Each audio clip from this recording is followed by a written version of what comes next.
Sérgio Andrade, professor Wagner, com vocês para mais uma videoaula para o segundo ano do ensino médio. Segundo ano, o tema da nossa aula de hoje será ser um cidadão em um sistema político democrático e em um sistema econômico capitalista. Então peço para vocês sintonizarem na apostila Pitágoras, o assunto de sociologia, a partir do capítulo 4, páginas 54. Então, a partir da página 54, vocês vão poder acompanhar essa nossa reflexão, que é uma aula que vai girar em torno da questão política no nosso país. Vamos refletir sobre os conceitos de democracia e como essa democracia acontece dentro da perspectiva capitalista. Então, é uma aula onde vai ser muito importante para nós esclarecermos esses conceitos e também nos inserirmos como cidadãos dentro dessa dinâmica política, enquanto administração de uma cidade, de um município, de um estado, de um país. Tudo bem? Segundo ano. Então, saudações sociológicas a todos e vamos fazer juntos esse percurso. Bom, para começarmos a refletirmos sobre esse assunto, a apostila nos sugere a resolução de algumas perguntas. Então, nas páginas 54 e 55, se vocês acharem interessante, antes mesmo de assistir essa videoaula, respondam as perguntas que estão lá. Que perguntas são essas? São perguntas que vão ter o objetivo de inserir vocês dentro da dinâmica da proposta dessa aula. Tá? O objetivo é de ativar o conhecimento prévio que vocês já sabem a respeito. Então, as perguntas são sobre o que vocês conhecem do papel, do trabalho de um deputado federal, estadual, de um senador, que projetos, de repente, que eles já trouxeram, vocês conhecem algum projeto que eles fizeram que, de repente, contemplou a nossa região, o nosso município, o nosso estado, perguntas sobre o papel deles, a importância deles para a democracia, se é possível ter democracia sem a figura deles, se eles trabalham para a população como um todo, se eles trabalham apenas para o seu grupo político, ou se eles trabalham para o interesse próprio. Então, são várias perguntas que vão nos deixando ambientados a respeito da proposta dessa aula. Então, respondam lá e aí a gente dá sequência. Tudo bem? Se vocês também acharem melhor ir direto para a videoaula, a explicação, e depois voltar e responder, também sem problema algum. Bom, segundo ano, a proposta da apostila é que a gente comece a refletir sobre o conceito de democracia. Tá bom? Então, se a gente for na etimologia da palavra, ou seja, na raiz da palavra, o que significa democracia, a gente vai perceber que é uma palavra de origem grega. Deriva do grego demos, que quer dizer povo, e kratos, quer dizer poder. Então, é o poder do povo, pelo povo e para o povo. Quando que a democracia surgiu? Ela surge lá na Grécia Antiga, para ser mais específico, na cidade de Atenas, que é o berço da democracia. Só que a gente precisa ter uma clareza. Democracia, quando ela surgiu, não é igual à democracia dos dias de hoje. Ela tinha algumas particularidades. Então, a primeira vez na história que um regime ele conta com a participação de um número maior de pessoas no governo, na condução dos rumos do Estado, da cidade. Mas ainda não é a democracia que nós conhecemos nos dias de hoje. É importante pontuar. Por quê? Quem que era esse povo, pelo povo e para o povo na Grécia Antiga? Não era a população em geral. Era um grupo específico, um grupo elitizado. Então, só era considerado cidadão com direito a voto homens, pessoas maiores de 21 anos, filhos de pais e mães atenienses, pessoas da cidade, portanto, de Atenas, e pessoas que tinham uma condição financeira.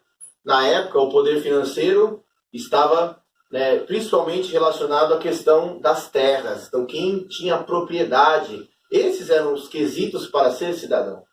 E aí, a gente percebe que esse era um grupo, comparado à população como um todo, um grupo elitizado, uma pequena quantidade de pessoas comparado ao grupo maior. Mas, no que diz respeito a um sistema político de governo, onde tem um número maior de pessoas na condução dos rumos da cidade, do estado, etc., aí a gente percebe que realmente era um governo do poder do povo de fato. Porque o que se conhecia até então? Regimes autoritários, né? Onde você tinha a figura do ditador, né? A figura talvez do rei governando, né? Talvez até uma oligarquia, um grupo de pessoas consideradas melhores para governar, mas nunca era um grupo maior do que um grupo de pessoas que poderiam poderiam ser contadas com, talvez com as nossas mãos, contar o número de pessoas que estavam no governo. Agora, a novidade está justamente em consultar um grupo maior de pessoas na condução dos rumos do governo, dos rumos da cidade, dos rumos do Estado. Então, por isso a democracia é uma revolução, é uma novidade. Mesmo a democracia elitizada da Grécia Antiga, de Atenas. Então, a extensão da cidadania, com o tempo, foi aumentando cada vez mais e mais, até chegar ao que a gente conhece hoje como uma democracia que busca uma contemplação, uma participação da população praticamente como um todo, tá? Com raras exceções, mas nem sempre foi assim. É bom pontuar. Na nossa Constituição Federal, Constituição de 1988, a nossa última Constituição, a nossa Carta Magna, né? Aquela que garante a nossa dignidade, nossos direitos básicos, os nossos deveres também, ela diz que todo poder emana do povo. Então tem até aquela frase que cabe a nós aqui pontuarmos, né? Não é o povo que tem que ter medo do seu governo, é o governo que tem que ter medo do seu povo, porque o povo é aquele que conduz de fato. O povo é aquele que legitima o poder daqueles que nos representam. Então, esse primeiro slide é muito importante que a gente tenha uma clareza sobre ele para dar sequência nos próximos. Bom, existem basicamente 3 tipos de democracia. A direta é o exemplo de Atenas, que a gente comentou agora há pouco. Por que é uma democracia direta? Porque os cidadãos, aquele pequeno grupo elitizado que nós comentávamos agora há pouco, homens maiores de 21 anos, filhos de pais e mães atenienses e proprietários de terra, eles votavam diretamente nos rumos da cidade, no orçamento, votavam diretamente as questões legislativas, executivas, judiciárias. Então, democracia direta, portanto. Existe também a democracia representativa. Vamos colocar como exemplo no Brasil. O Brasil é uma república representativa. O próprio nome já fala, né? São representantes no governo que tomam as decisões por nós. Então, uma democracia indireta, podemos dizer assim. Votamos para prefeito, vereadores no município, para deputados estaduais, para governadores no estado, para deputados federais, para senadores, para presidente da República no âmbito Brasil, no governo federal. E existe também a democracia participativa. Essa é conhecida como semidireta. Quais os exemplos de democracia participativa que temos? Até no nosso país mesmo, há momentos pontuais em que a democracia participativa acontece. Por exemplo, quando acontece um referendo, um plebiscito, um projeto de lei com iniciativa popular, isso pode acontecer também. Inclusive, é o ideal que aconteça sempre. O que é o referendo, o plebiscito? Todas as pessoas que têm direito ao voto, elas podem manifestar a sua posição a respeito de algum projeto específico. Então, o plebiscito a respeito de qual o melhor sistema de governo. É o parlamentarismo, é o presidencialismo, é a monarquia, um referendo sobre as armas. Então, todo cidadão deveria ter a posse da arma, é um referendo. A população vai votar a respeito disso, se ela concorda, se ela não concorda. Um projeto de iniciativa popular, de repente, as pessoas querem que o governo vote a respeito de uma renda mínima, por exemplo. Então, iniciativa popular. Então, todo brasileiro deveria ter direito a uma renda mínima, independente da sua classe social. Todo brasileiro, se alguém quisesse abrir mão, poderia. Mas é um direito, de repente, um projeto de lei de iniciativa popular. Então isso é conhecido como democracia semidireta. Bom, a apostila nos propõe alguns textos de base. Num desses textos, ele faz a seguinte pergunta: basta participar da democracia apenas elegendo representantes? Uma questão, né? Será que, para a gente considerar uma democracia, basta você lá na eleição exercer a sua cidadania votando? Inclusive até essa questão da obrigatoriedade do voto. Isso é um direito de fato ou um dever? No nosso país, as duas coisas, mas não é uma democracia de verdade. A pessoa deveria ser obrigada a votar? É um questionamento que a gente tem que fazer. Há países no mundo onde isso não é obrigado. Cada vez mais os parlamentares têm que conquistar a população para que ela se sinta motivada e consciente do seu voto. Então, a partir dessa pergunta, né, a gente percebe, quando a gente fala de representatividade, nós temos muitos problemas de representatividade. Porque será que realmente os que estão lá e dizem que nos representam de fato? Ou eles estão apenas se elegendo para satisfazer as necessidades dos seus grupos políticos? Ou até mesmo as suas necessidades individuais? Será que eles trabalham com a população como um todo? Se a gente for pensar, né, a maior parte da população brasileira é composta por trabalhadores, por operários. Quantos representantes dos trabalhadores temos, de fato, no Congresso? Nas câmaras municipais? A gente percebe, se a gente for fazer um estudo, a gente vai ver que os representantes estão muito mais ligados a uma elite econômica. Então, por exemplo, você tem os representantes dos banqueiros, você tem os representantes dos grandes empresários, você tem os representantes dos grandes proprietários de terra, você tem os representantes das igrejas, então, estão até chamados de bancadas, né? Então, você tem a bancada da bala, que são os militares, a bancada do boi, da terra, os grandes latifundiários, você tem a bancada evangélica, protestante, católica. Então, você tem os representantes das igrejas, mas será que esses representantes, de fato, eles trabalham para a população como um todo ou trabalham para os seus grupos políticos, para os seus chamados currais eleitorais, né, para o seu rebanho? Interessa, de repente, para esse pequeno grupo que tenha representantes lá para fazer com que as decisões do país favoreçam os grandes empresários, os banqueiros. Então, o problema de representatividade, né? Nem todo eleitor, essa é uma aula muito importante para a população como um todo. Nem todo eleitor tem esse senso crítico, essa percepção de que, de repente, na hora de votar, ele tem que pensar e colocar aquelas pessoas que estão representando o seu dia a dia. As decisões delas vão interferir diretamente no preço do pãozinho, do leite, do transporte público, vão interferir diretamente na questão das condições de trabalho daquela pessoa. Então, o voto não é brincadeira. Muita gente leva a eleição como se fosse um circo, né? Como se fosse algo que não fosse interferir de fato no dia a dia. Então, as pessoas rifam o seu voto, vendem o seu voto, fazem do seu voto uma moeda de troca. Isso é muito preocupante, porque a eleição é algo muito sério, são representantes. A pessoa que é eleita, ela tem que ter um mínimo de conhecimento sobre o que ela vai fazer lá.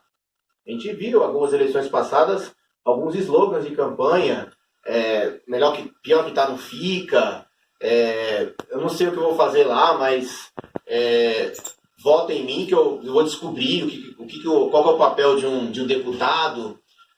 Votar em pessoas que não têm uma preparação de estudo, uma preparação, uma consciência sobre a importância dela como representante de uma população. Então talvez falte, né, para o eleitor esse esclarecimento, que ele tem que pensar em votar em alguém que vai representá-lo de fato no governo, vai decidir por ele no que diz respeito à execução das leis, no que diz respeito ao fazer das leis. Então, isso é muito importante, tá? Acompanhar o trabalho dos eleitos. Então não basta só votar, acabou meu papel, daqui a 2 anos eu vou lá na urna de novo.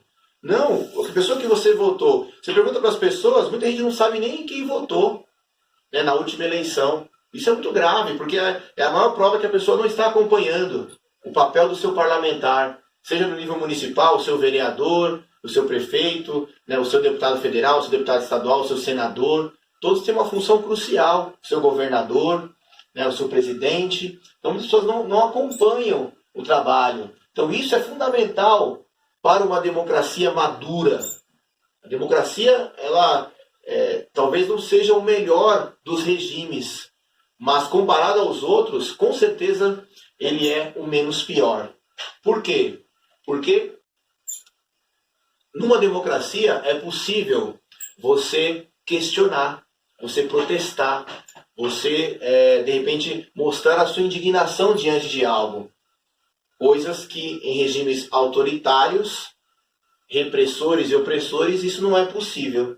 Então, um outro tópico aqui que é importante, né? Para uma democracia acontecer de fato, cada vez mais é importante fazer com que a democracia indireta, que é essa democracia da representatividade, ela se torne uma democracia direta. O que significa isso, né? É você cada vez mais interferir no governo que aí está, diretamente. Então eu tenho 2 exemplos aqui para vocês. Um exemplo é o orçamento participativo. Então você tem lá o que o município arrecada. Então é uma obrigação dos representantes do governo ter transparência. O que entrou de verba? Onde essa verba está sendo gasta? Quais são as prioridades do nosso município, do nosso estado, do nosso país? Então aí, a partir disso, conselhos se formam, né? Conselhos da saúde, conselho da educação, conselho da segurança pública, assembleias públicas para ser debatido as temáticas. Então isso é muito importante, o engajamento do cidadão comum nas questões políticas. Isso torna a democracia de uma democracia indireta, que nós falamos agora há pouco, onde você vai lá só votar, para uma democracia direta, onde você tem uma interferência das pessoas nas decisões do Estado.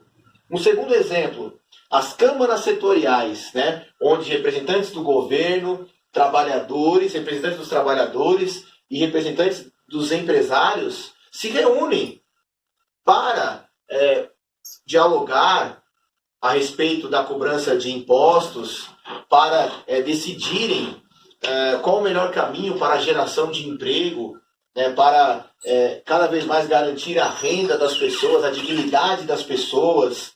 Então essas câmaras setoriais é um outro exemplo de democracia direta. Então cada vez mais esse tipo de aparato é fundamental para se passar de uma democracia indireta para uma democracia direta. Percebem? Então nós temos aqui 2 frases de Norberto Bobbio que nos ajudam a aprofundar essa temática da participação da democracia. E não pode ser uma participação apenas elegendo representantes. Não é o número de pessoas, mas o número de instâncias diferentes da política que reforçam uma democracia. Então não é o número de pessoas que vão participar da eleição, mas o número de instâncias, quer dizer, o número de grupos, de assembleias, de conselhos, de reuniões que vão ser feitas para decidir o orçamento do município, por exemplo, a prioridade do Estado, do país. O mais importante não é quem vota, mas onde se vota. Tá vendo? O mais importante não é quem vota no sentido de números, mas onde se vota. Quer dizer, as pessoas estão participando diretamente do mandato do seu parlamentar. Elas estão lá votando em questões pontuais da segurança do município, da educação, da saúde.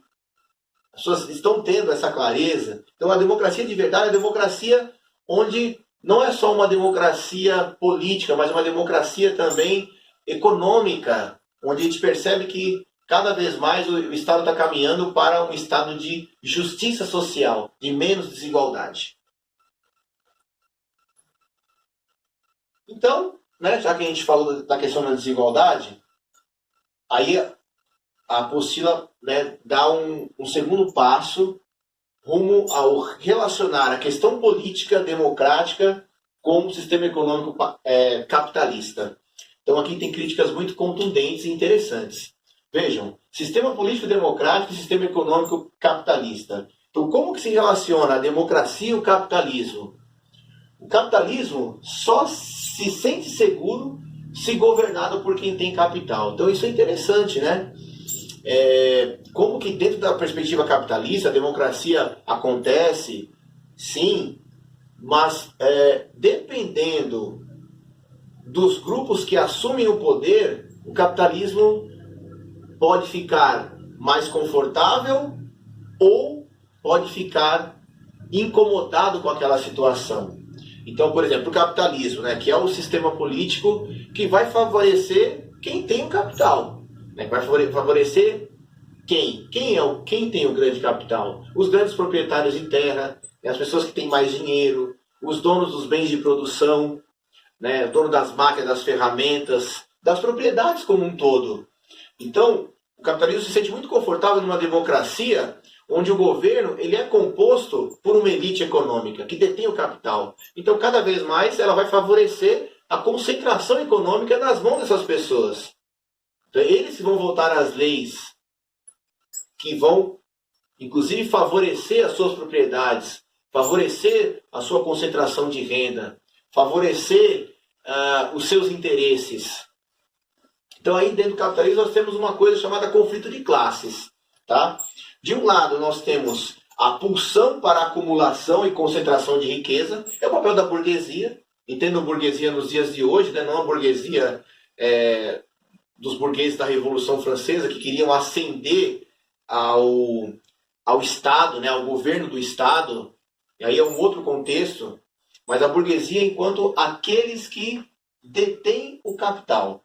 Esses daí, cada vez mais, querem que os governos favoreçam. Então, todo governo, ele governa para o grande capital, para os banqueiros, para o capital externo. Nosso país, que é considerado um país de terceiro mundo, um país subdesenvolvido, mesmo sendo uma potência econômica muito grande, uma das maiores do mundo, a gente percebe que é muito interessante para esse grupo que os governos sejam sempre compostos por representantes da elite. Então, por isso que a gente olha o Congresso, a gente vai ver muitos representantes daqueles que detêm o grande capital, representantes dos banqueiros, como eu disse anteriormente, né? Representantes dos grandes latifundiários, representantes dos grupos religiosos que detêm o capital. E, de outro lado, essa é a luta do conflito, né, dos interesses de classes, a reivindicação por uma maior distribuição de riqueza. Então, a luta dos trabalhadores também acontece dentro da política. A luta por melhores condições de trabalho, por melhores salários, né? Por mais direitos trabalhistas que deem uma assistência maior para o trabalhador. A luta contra os trabalhos degradantes, a luta contra a informalidade. Então, esse é o outro lado da corda, que quer reivindicar cada vez mais um país mais justo, um país sem miséria, um país sem fome, um país onde as pessoas tenham a sua dignidade, seu emprego, sua renda, onde não precisem morar na rua, né, onde sejam atendidas no sistema público de saúde com dignidade, onde elas se sintam seguras. E caminhando para a conclusão, a gente percebe, né, que dentro do sistema capitalista, para a burguesia, existe um pavor muito grande que os pobres tomem o poder. Porque essa é uma possibilidade dentro da democracia. Se o grupo de trabalhadores, que é o grupo maior da sociedade, se conscientiza que, se chegarmos ao poder, podemos favorecer e trabalhar para que haja mais igualdade, para que haja mais justiça social, para que haja menos abismos entre ricos e pobres, isso com certeza vai mexer nos interesses de um pequeno grupo que detém o poder. Então, durante muito tempo se percebe que no capitalismo se restringiu o voto, por exemplo. Então, hoje nós temos, né, essa condição de que todo maior de 18 anos é obrigado a votar. Né? Inclusive, o voto é até opcional para a partir dos 16 anos. Mas nem sempre foi assim. Durante muito tempo, no nosso país mesmo, né, na história da sua democracia, mulheres não podiam votar, pessoas que não tivessem uma condição financeira X, o voto censitário, não podiam votar, né? Pessoas que eram analfabetas, pessoas que não tinham uma condição financeira, elas eram discriminadas na questão do voto. Até pessoas ligadas à religião também, né? Havia uma restrição, durante muito tempo foi assim. O direito à propriedade é algo que na nossa Constituição mesmo está garantido juntamente com o direito à vida. Então, ter direito a uma propriedade está no mesmo artigo, na mesma condição, no pé de igualdade do direito à vida. E aí, nesse quesito, nesse artigo da lei, ali está, com certeza, né, é o Estado da burguesia, que garante a propriedade acima de qualquer coisa. Só não acima da vida, mas em pé de igualdade com a vida. Então isso, se não vem acompanhado, por exemplo, de uma reforma agrária, os grandes latifundiários, proprietários de terras, se sentem muito seguros dentro do sistema capitalista. E se teme que o pobre tome o poder, sim, porque se pode questionar, se taxar grandes fortunas, se questionar terras improdutivas para ceder àqueles que de repente não têm, que querem tornar aquela terra produtiva. Então isso acontece, tá? Qual que é um outro item aí que nós podemos refletir dentro desse pavor de que os pobres tomem o poder? O sistema político eleitoral muitas vezes tem válvulas de escape, né? Já teve mais. O que seriam essas válvulas de escape? Nós tivemos no nosso país, por exemplo, durante muito tempo, o voto de cabresto, onde as pessoas elas eram conduzidas pelos seus coronéis para votarem sempre nas mesmas pessoas. E nunca era possível que, de repente, alguém que fosse do grupo de trabalhadores conseguisse se eleger. Inclusive, durante muitos lugares ainda no Brasil, existe essas válvulas de escape, onde qualquer pessoa que se oponha ao poder constituído tem até ameaçado a sua vida. Quantos casos que a gente vê, inclusive, né, não só em lugares longínquos do nosso país, mas em grandes centros também, prefeitos que são ameaçados de morte, governadores, vereadores que são executados por fazerem esse papel de questionar o preconceito, né, o papel de questionar a desigualdade, questionar o racismo, questionar a homofobia. Então, essas pessoas, por levantarem essas bandeiras contra a desigualdade, elas podem ter a sua vida ameaçada e, inclusive, executadas, como temos aí exemplos da nossa política nacional, vereadora Marielle Franco, por exemplo. Então, sempre se encontrou essas válvulas de escape dentro do sistema político eleitoral no país. A repressão violenta acontece sempre que os interesses do grande capital é afetado. E quando todos esses quesitos que eu acabei de citar falham, existe ainda o último recurso, que é o recurso à ditadura, o fim da democracia. Então, tão grande é o pavor de que os mais pobres tomem o poder, que quando se começa a virar o jogo, a população se conscientizar de que não é o povo que tem que ter medo do governo, mas o governo tem que ter medo do povo, porque um povo inteligente é um povo perigoso, quando se percebe que uma revolução está para nascer, se ceifa, né? Se corta na raiz.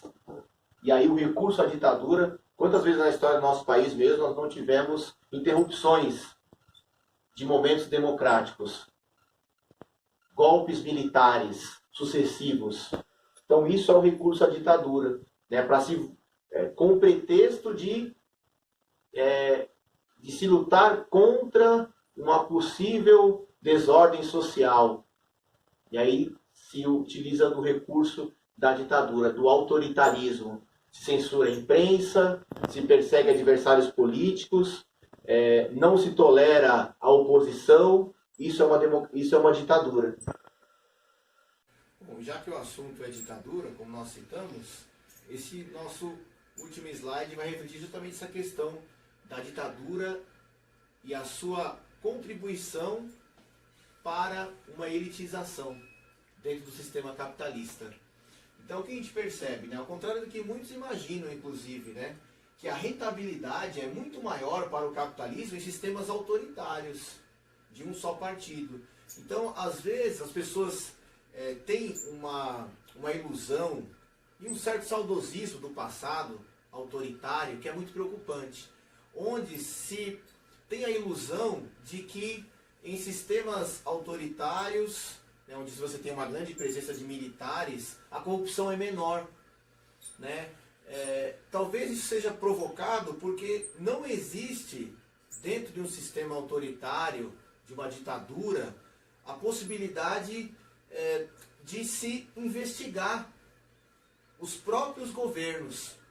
Por quê? Porque a polícia muitas vezes ela não é uma polícia livre para fazer o seu trabalho. A justiça nesse sistema de governo é uma justiça que já está comprada por aquela forma de governar autoritária. A imprensa, que poderia fazer denúncias, ela é censurada, ela é perseguida. A oposição muitas vezes é executada. Então, em sistemas ditatoriais, a corrupção aumenta muito mais. Mas se tem a impressão, a falsa ideia, a ilusão de que não está acontecendo corrupção, porque não se fala nada disso, né? A gente não houve nenhum órgão denunciar, nada do tipo, então deve ser porque realmente está acontecendo um trabalho sério. Mas aí que a gente se engana, tá? Porque há estudos sociológicos que denunciam, né, que a rentabilidade, a concentração de renda cada vez mais dentro do sistema capitalista acontece nesse tipo de sistema autoritário, muitas vezes que tem só um partido, que não admite oposição. A corrupção das elites aumenta muito e fica muito difícil você lutar contra, você questionar aquilo. Você tem que aceitar. Nem a questão do protesto, você organizar uma manifestação mostrando sua insatisfação com o que está acontecendo, é possível. A voz que clama por distribuição das riquezas não é ouvida por falta de canais democráticos. Então você não tem, dentro de uma ditadura, como nós citamos anteriormente, você não tem assembleias, você não tem transparência, você não tem a condição de organizar um grupo, um partido político livre. Você não tem essa possibilidade, né, de estabelecer conselhos da saúde, da educação, da segurança, hipótese alguma. Você não tem canais democráticos para isso. Dentro das ditaduras, cada vez mais acontece expulsão das pessoas de suas terras, né? Então, expulsão de camponeses, expulsão de indígenas. Então, acontece o extermínio indígena, o extermínio quilombola, de comunidades que de repente têm a terra por uma questão de herança da época dos escravos. Então, eles são expulsos. E a sua revolta, dentro de uma ditadura, ela é encarada como caso de polícia. Eles são reprimidos na sua luta. E são taxados como baderneiros, né? São taxados como pessoas que não estão torcendo para aquele governo que está lá. Democracia liberal sempre é derrotada pelo capitalismo. Então, o que a gente tem como democracia liberal? Uma democracia que busca lutar para que cada vez mais os direitos dos indivíduos sejam garantidos. O direito à vida, o direito à sua dignidade, ao emprego, à renda, o direito à sua liberdade enquanto cidadão, de tomar atitudes. E, por fim, né, esse último tópico, o anticapitalismo não pode ser antidemocrático, mas sempre anticolonialista e antipatriarcal. Então é profundamente interessante essa ideia. Por quê? Para você lutar por uma maior justiça social, muitas vezes você tem que ser um anticapitalista. Mas o anticapitalismo não significa que você vai ser antidemocrático, no sentido de repente, assim como você tem uma ditadura que favorece o capitalismo, a resposta nossa, a resposta das pessoas que de repente questionam essas desigualdades, não pode ser uma resposta com bases autoritárias também, porque isso também é um erro. Ela não pode ser antidemocrática, uma proposta anticapitalista. Mas, como o próprio texto da apostila de vocês diz, sempre essa proposta anticapitalista ela deve vir acompanhada de um anticolonialismo, porque as grandes potências mundiais elas fazem dos outros países que não são tão desenvolvidos verdadeiras colônias, que quando o governo dessas colônias não favorece essas grandes potências, vamos falar dos Estados Unidos, por exemplo, eles fazem questão de interferir na política daquele país, na democracia daquele país, para que favoreça seus interesses. Seus interesses ligados ao petróleo, seus interesses ligados à questão das políticas econômicas que favoreçam apenas os seus interesses. E ela tem que ser também um anticapitalismo antipatriarcal, que é o questionamento dessa falta de participação das mulheres, por exemplo, nos governos.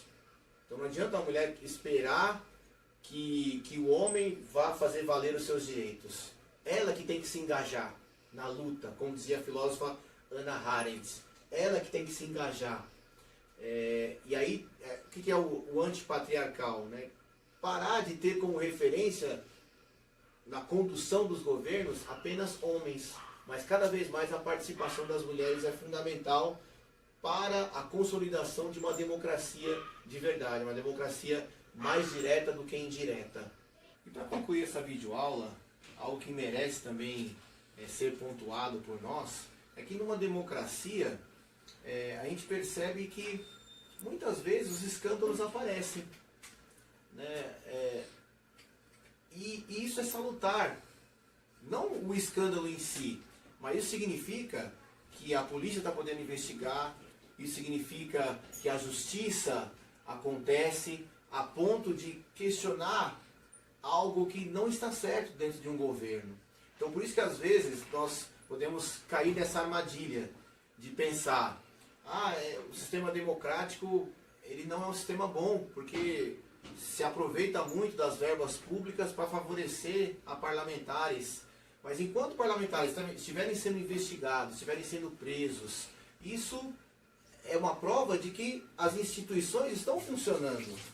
Então, às vezes as pessoas, em nome desse aparente puritanismo político, elas estão levantando bandeiras a favor de uma ditadura que é, muitas vezes, um regime completamente enganoso, que leva as pessoas a pensarem que não existe corrupção nele.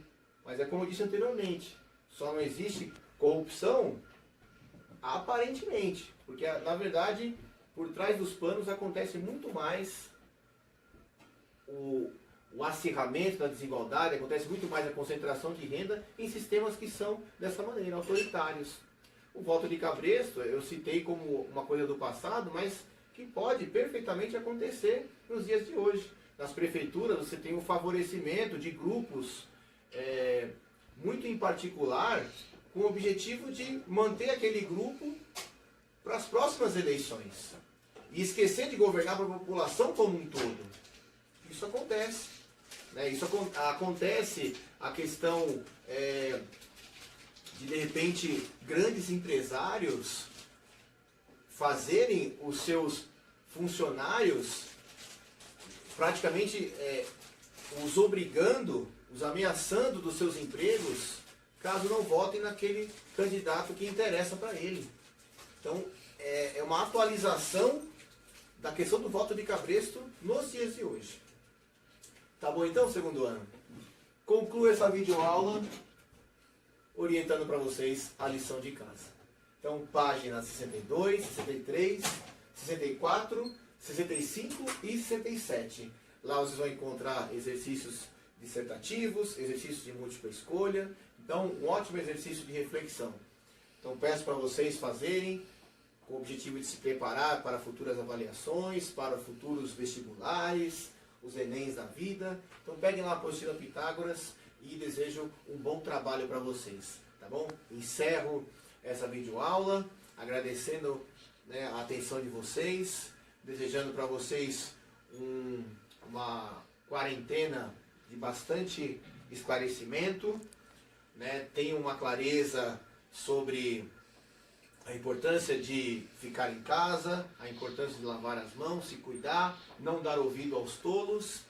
E aqui fica o meu beijão, o meu abraço e os votos que nos encontremos muito em breve presencialmente na sala de aula. Tá bom, segundo ano? Tchau!